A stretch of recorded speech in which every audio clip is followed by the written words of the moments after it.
Too. Thanks, Jen. All right, we're going to keep going because now we go to the daylilies. Oh, yeah. Tell us about the daylilies. The daylilies. Daylilies are the backbone, the backbone of the American perennial garden.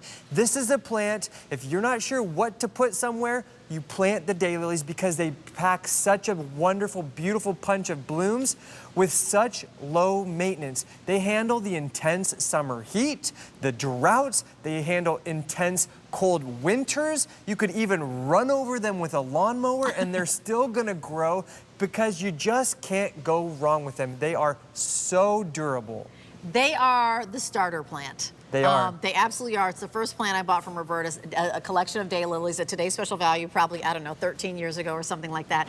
And it was so fun to actually see blooms happen from my own work. And that's what's so great about gardening. So tell us about the colors that we get in this series. So they're called the Island Series. That was one of them, the Wausau.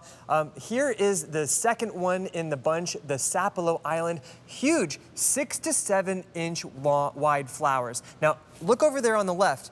Well, we were just looking at all of the buds that you can expect on these plants. These are all three considered reblooming daylilies, which means you can expect up to 4 months. There you go. I'm counting 1, 2, 3. There's like 20 flower buds right on that one stem. Incredible. So you can imagine these daylilies are going to bring you so many flowers over a long season of blooming. Now here you can see all the 3 varieties. Oh, cool. Have you ever seen daylilies of these colors, Rachel? No, but I haven't seen the ruffled edges either. The ruffled edges? Yeah, that you're seeing. Multicolored. Yeah, and so many blooms. I mean, and that's the thing, right? So the reality is that there are going to be big box stores and people will be handing you trays and you could go somewhere like that. But we're getting these from Roberta's because why? Tell us a little bit more of like how you picked these flowers and how you arrived, for example, at this collection. Well, you know, we start with the simple fact that daylilies are one of the easiest to grow perennials. They live for generations. But the common daylily that most gardeners find at the box stores is a little yellow guy like this. This little yellow guy, you see it, you know, all over the place. The flowers are tiny. They bloom for 2 to 3 weeks, but people grow them because they're low maintenance. They're easy. They're not cheap though. But compare this little yellow guy to any one of the flowers in our collection.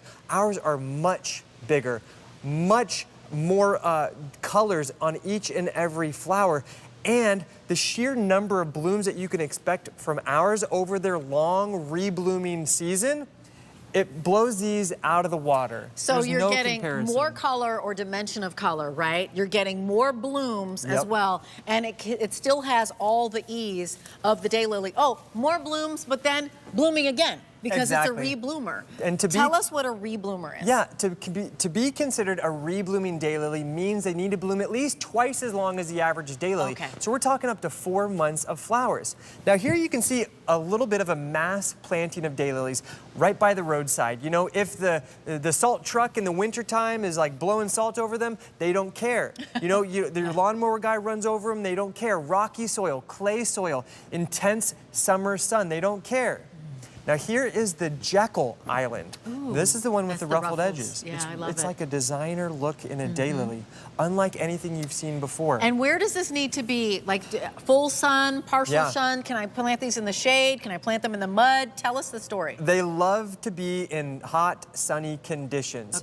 They look absolute best when you plant a bunch of them. Now this is a 3-piece collection. I would recommend if you can get 5, 6, 10, 20 collections.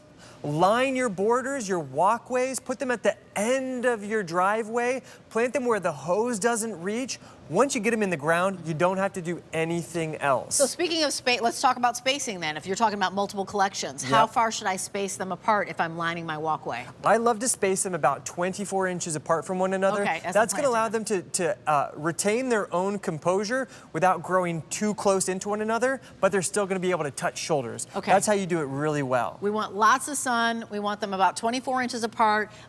Get more than one collection. You're getting all of these colors, and the ones with the ruffles, the ones with the different eyes, all different colors are coming in this set. It's M132175. Again, different from big box stores because sure, you can go get a daylily that's going to be a little bit smaller. that might all be yellow. It's probably going to be that more might expensive not bloom than that what. long. Yeah. Right. You know, we work. You're showing us what we're getting? Absolutely. I want to show you guys what we're shipping to you guys. These come from a secret island off the coast of Europe, Cool. where we actually work with the breeders to hand select these varieties for you. You won't find these varieties anywhere else. If you did find them, they would be 2-3 times as expensive as what we have here today, and it's because we've worked with them for so many years.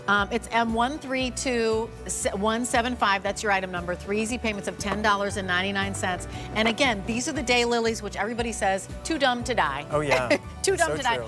My first plant that I planted and had flowers, and there's such a sense of achievement and accomplishment when you grow a flower. I don't know why, but I totally love it. Here's what's coming up a little bit later.